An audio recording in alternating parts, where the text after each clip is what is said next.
Sir, आशिया खंडातील सर्वात मोठा आणि पहिलं औद्योगिक क्षेत्र म्हणून वागळे स्टेटकडे पाहिलं जात होतं. मात्र आता त्या ठिकाणी परिस्थिती वेगळी झालेली आहे. तिथले जे उद्योगधंदे जे आहेत ते इतर शहरांकडे वळू लागले आहेत. तिथे अनेक कंपन्या बंद पडण्याच्या मार्गावरती आहेत. नाही, ही गोष्ट खरी आहे. केवळ मराठीचा आपण बोलबाला केवळ करून चालत नाही, तर मराठी उद्योजकांना पण आपण ताकद द्यायला पाहिजे. मराठी तरुणांना देखील आपण काम रिकाम्या हाताने काम द्यायला पाहिजे. आणि वागळे स्टेटमध्ये अनेक उद्योग जे आहेत, जर त्याचं स्टॅटिस्टिक्स आपण बघितलं तर एक काळ हा ठाणे शहराच्या भोवती सोन्याचा धूर येत होता. मग ती बेलापूर पट्टी असेल किंवा वागळे इस्टेट असेल. आणि त्याच्यामुळे ते का बंद पडतायत याची कारण मीमांसा करून त्यांना ताकद देण्याची देखील गरज आहे. त्यांचेही निरनिराळे प्रश्न आहेत, ते देखील सोडवण्याची भूमिका जी आहे ती घेतली पाहिजे. काही ठाणे महापालिकेच्याशी संबंधित आहेत, काही शासनाशी संबंधित आहेत. परंतु उद्योग बंद पडणं किंवा उद्योजक निघून जाणं हे काही आपल्या शहराच्या दृष्टीने पण योग्य होत नाही. त्याला जास्तीत जास्त ज्या योजना आहेत केंद्र सरकारच्या, राज्य सरकारच्या, त्या योजनांचा त्यांना तो लाभ करून त्या प्रकारे ते उद्योग जे आहेत ते इथेच राहतील, अशा पद्धतीची भूमिका जी आहे ती घेणं आवश्यक आहे. भाजपने मी की करवाढ असेल किंवा पाणीपट्टी असेल किंवा निरनिराळ्या प्रकारची जो रेव्हेन्यू निर्माण करण्याचा जी एक महापालिकेची यंत्रणा आहे, एक ग्रॅज्युअल करवाढ केली तर ठीक आहे. अनेक वर्ष केलेली नाही आणि केली तर ते ठाणेकर देखील समजदार आहेत, ते देखील ते स्वीकारतात. पण ती किती गेली पाहिजे हे देखील त्याचं काही गणित आहे. आवाच्या सव्वा जर करवाढ केली तर ती ठाणेकर सहन करणार नाही. ग्रॅज्युअली तुम्ही करवाढ करणं हा नैसर्गिक स्रोत आहे आणि तो उत्पन्नाचा एक प्रकारचा स्रोत आहे. त्याच्यामुळे करवाढच करू नका वर्षानुवर्ष असंही नाही, पण जी तुम्ही करता ती ग्रॅज्युअली केली पाहिजे. एकदम तुम्ही बोजा टाकता कामा नये.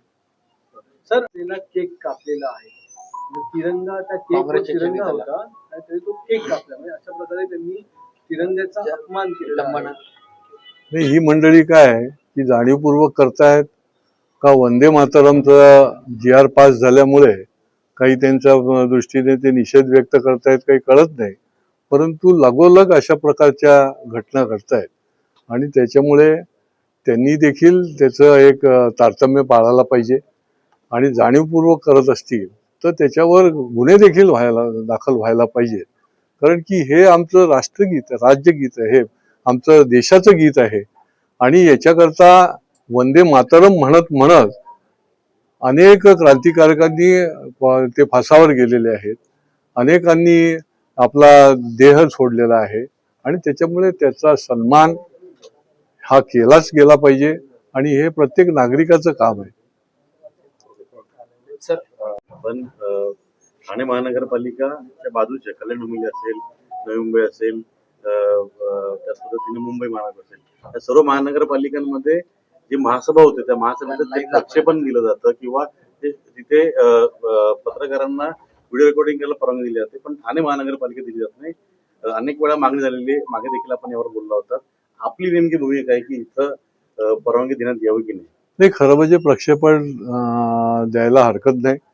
कारण की जनतेचे प्रश्न घेऊनच महापालिकेमध्ये देखील त्या ठिकाणी कामकाज चालतं आणि जनतेलाही कळेल की आमचे लोकप्रतिनिधी कशा पद्धतीने ठराव येत आहेत, कशा पद्धतीने काम होत आहे. विधानसभेचं कामकाज तर लाईव्ह आहे, लोकसभेचं कामकाज लाईव्ह आहे आणि त्याच्यामुळे हे देखील लाईव्ह केलं तर मला नाही वाटत की त्याच्यामध्ये काही गैर आहे असं. मालमत्ता कर जो आहे तो वाढवला गेला आणि विशेष करून घोडबंदरमध्ये ज्या रस्त्यावर गाड्या असतात त्यांना पार्किंग चे चार्जेस जे आहेत दर तासाला 10 रुपये का 2 तासाला 10 रुपये असे लावण्यात आलेले आहेत. आपला मतदारसंघ आपण आमदार म्हणून आपल्याला योग्य वाटतं? नाही, मालमत्ता कर जो आहे, मी तर पत्र देऊन सांगितलेलं आहे की मालमत्ता करामधनं जेवढी तुम्हाला जास्तीची रक्कम मिळणार आहे ती आधी वसूल तर करा. मी तर यादी दिलेली आहे 2016 पासून किती मालमत्ता कराची वसुली बाकी आहे, ती जवळजवळ 500-600 कोटीपर्यंत जाईल.